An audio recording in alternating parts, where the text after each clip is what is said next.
FSN Radio. It's all about what's next. Go to financialsurvivalnetwork.com and sign up for your free weekly newsletter. You'll also get 3 free reports. The Financial Survival Network. It's all about what's next. This episode of the Financial Survival Network is brought to you in part by Sandstorm Gold Royalties. Sandstorm Gold Royalties is a different kind of gold company. They purchase royalties on select mining operations and receive a percentage of the revenue in return. Sandstorm now has a portfolio of over 185 gold royalties around the world. See how gold royalties differ from other gold mining investments at sandstormgold.com. That's sandstormgold.com. Sandstorm Gold Royalties trades on the TSX as SSL and on the New York Stock Exchange American as SAND. You are listening to the Financial Survival Network. I'm Kerry Lutz. It's 2/21/19. Well, the trade war between the U.S. and China looks like it might be showing signs of a cessation, perhaps even a preliminary agreement.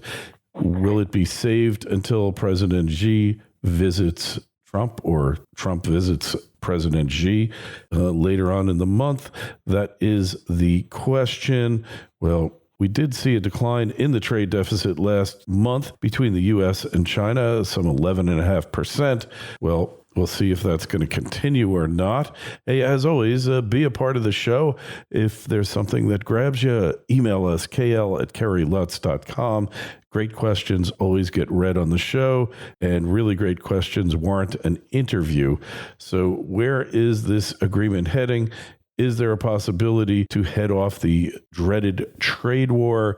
Where is that going to leave us? Well, the go-to person for that is our good friend, Jeff Ferry of prosperousamerica.org. And Jeff, is this trade war coming to a anticlimactic end?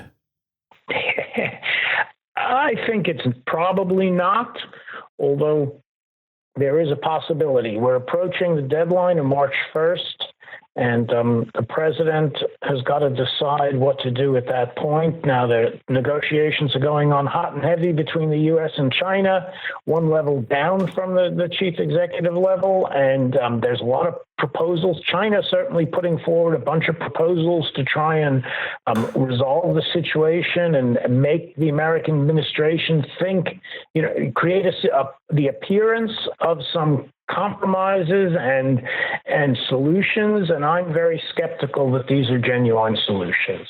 Yeah.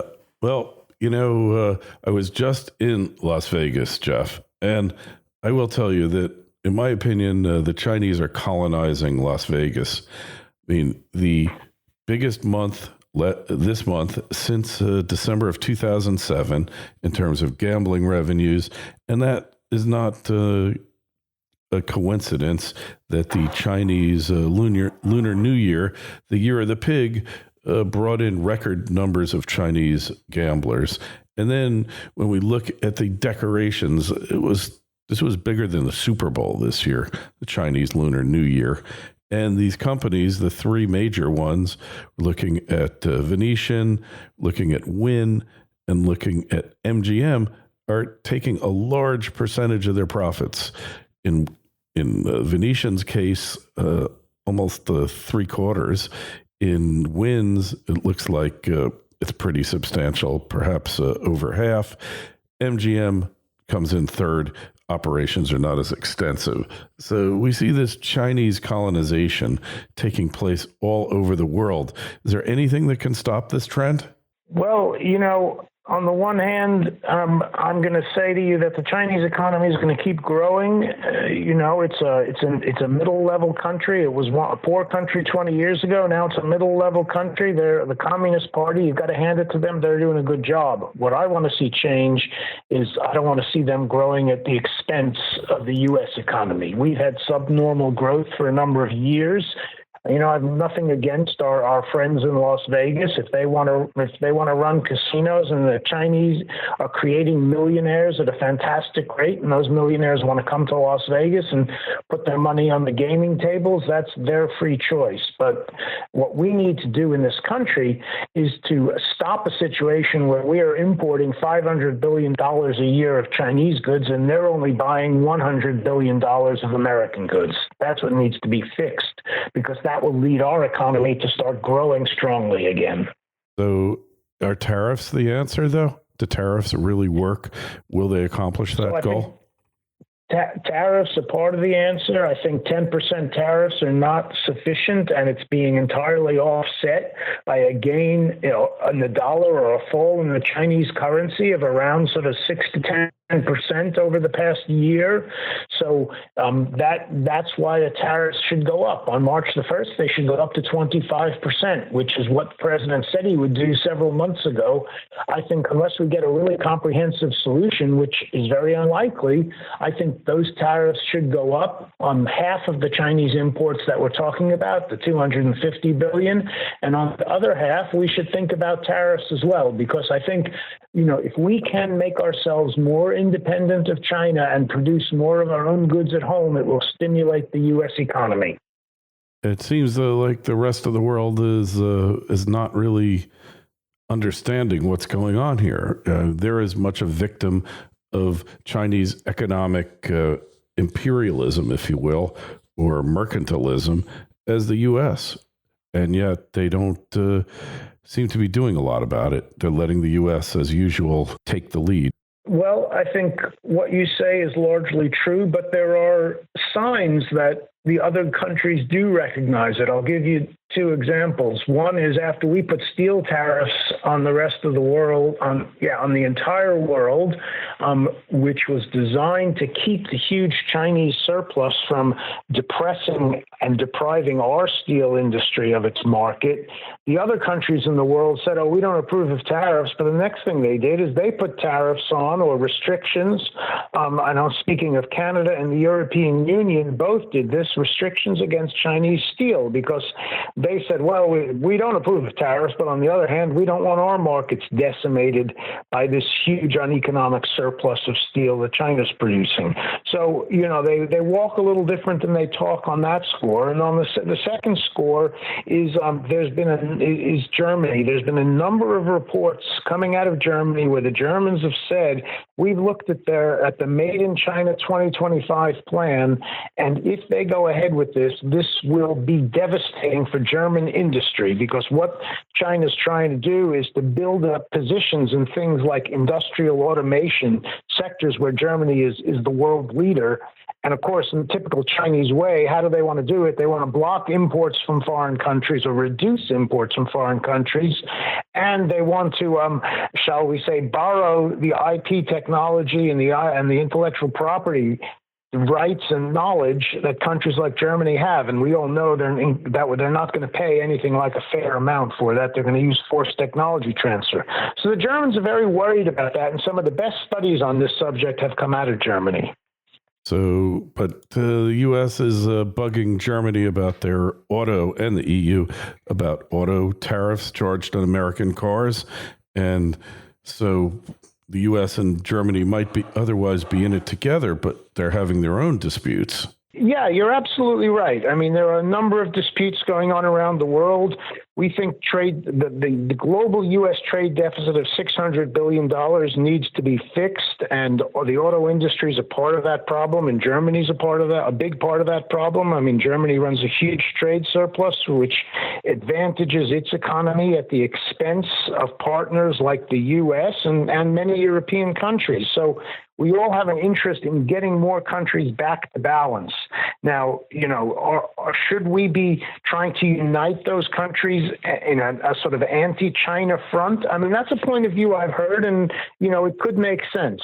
But, what the Trump administration has chosen to do is to confront many different people. They've succeeded in getting Canada and Mexico to successfully conclude a USMCA agreement. So that's a step in the right direction. We don't think that agreement's perfect, but it's an improvement on what we had before. So, it's a complex situation in the world today, but for the sake of the world economy and for the sake of national security, we need to move towards a smaller trade deficit and a healthier manufacturing sector.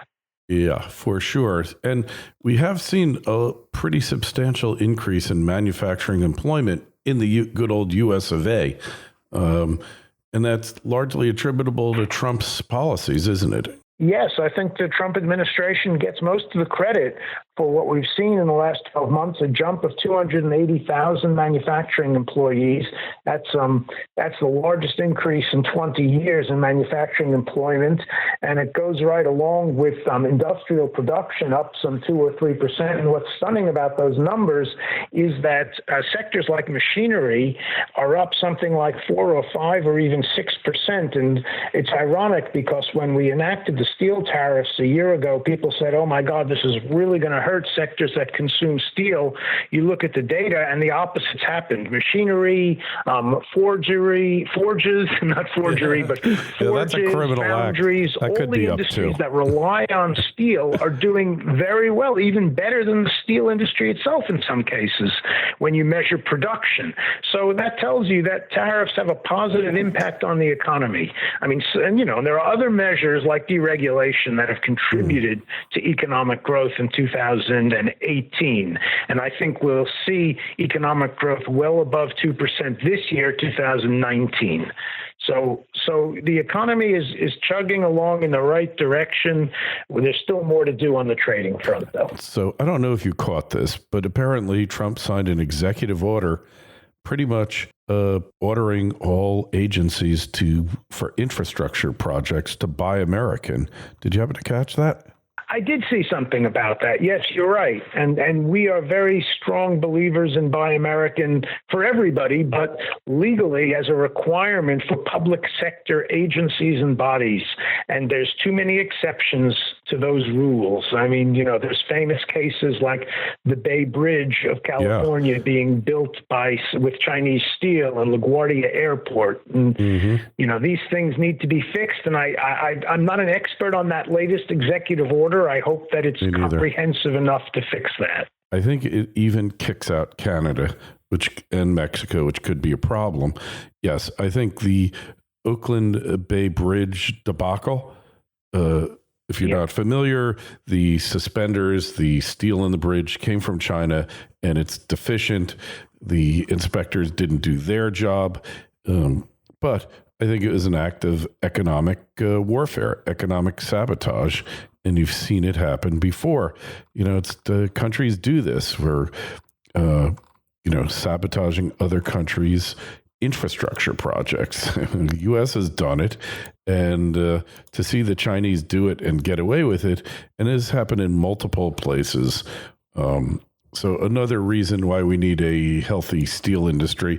I'm not a big fan of tariffs, but I think when you can't get reciprocity through other means, the tariffs become the final option.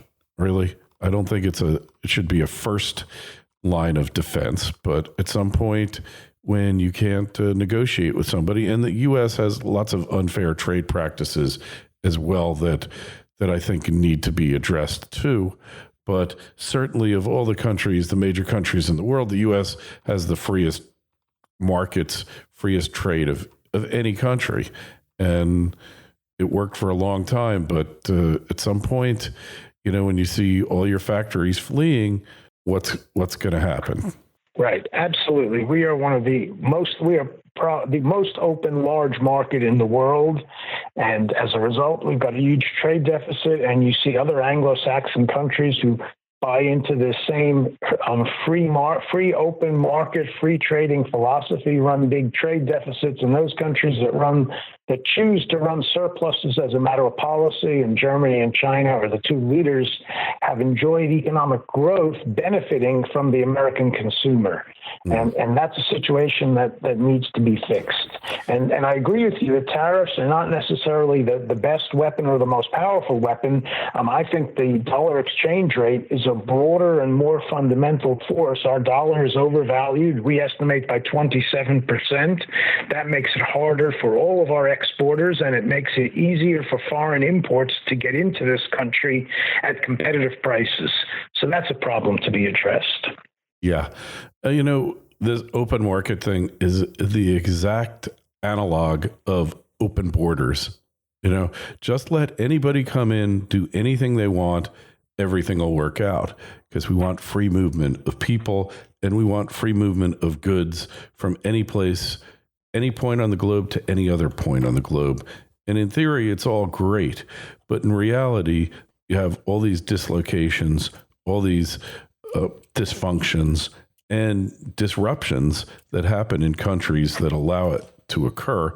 And I guess I can't say what's going to happen after President Trump, but I have a feeling that policy is going to be dramatically revised into the indefinite future. Yeah, you could be right. I agree with you. I mean, the nation state, the democracy, the democratically elected government is the only means we have to try and control these things and improve our standard of living. Now, there's 100 things wrong with the democratic government in Washington or any state capital, and we can all list at least 100. Right.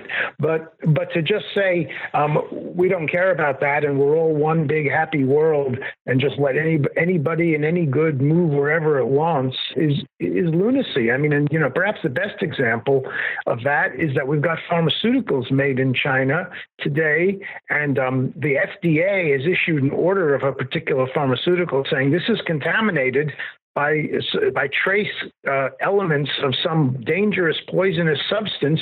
You must clean it up. And the Chinese maker of those pharmaceuticals appears to be ignoring those orders for several years now. And, there's very little we can do, because it's not as if our FDA inspectors fly over to China and tour the facility. And even if they did, they probably wouldn't be able to find the problem that they've identified when they do a test here in Washington. So, it's just a different situation when you're regulating an American manufacturer with an American brand name and reputation who operates inside our borders as compared to an anonymous foreign company probably owned by somebody who, to go back to your point, he's probably spending his vacations in Las Vegas gambling away the millions he's made by selling adulterated pharmaceuticals. Yeah, big problems there. It's going to take a long time to solve them, and perhaps a higher state of human consciousness. We won't get into that, but just like there's rivalries between countries over trade, there's rivalries over states over trade and tax policies. I think that's just going to continue on, just the way it is. So, Jeff, when we're looking to find you on the web, we want to go over to ProsperousAmerica.org. ProsperousAmerica.org. We're the Coalition for a Prosperous America. We're a coalition of manufacturers, labor unions, and agricultural groups. We're bipartisan, and we advocate for a better trade position to rebuild manufacturing and the family farmers' financial condition. And check us out, as you say, at ProsperousAmerica.org. Hey, and how long have you been doing this for, Jeff? I've personally been with the organization for 2 years. The organization's been going for 10 years, and I think we're bigger and more popular and more powerful than ever before, because finally the world's coming around to our point of view and recognizing that trade is a huge part of the economic problems facing America. Hey, and talk about being in the right place at the right time.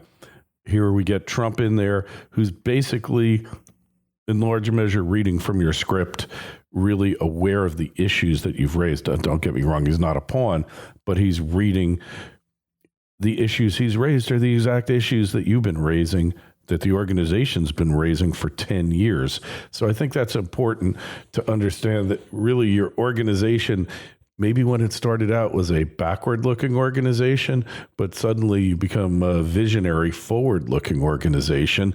And I think you're helping to make a difference.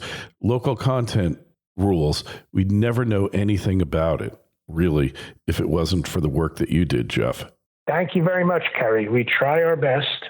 And but you're right that Donald Trump recognizes the problem of trade. He's recognized it for years. I would say a lot of business people. I used to work in the technology industry. But I also have 2 degrees in economics. And what I'd say to you is that economists are blinded by their own algebraic models, whereas business people who act in the real world, they recognize, hey, if we're selling more product and hiring more Americans, we're succeeding. And if we're losing market share to foreign manufacturers, we're losing out. And that's the simple insight that lies behind a lot of our economics here at the CPA. Yeah, well, if you look at academics, they don't have this magical thing that the rest of us in the economy face, and that's called competition. Once they get their tenure, they're there for life, and they can do no wrong. And as a result, their view of the economy in the real world is very jaundiced and very distorted. Anyways, Jeff, appreciate you coming on. Guys, just take a look at the website, financialsurvivalnetwork.com. Make sure you sign up for a free newsletter.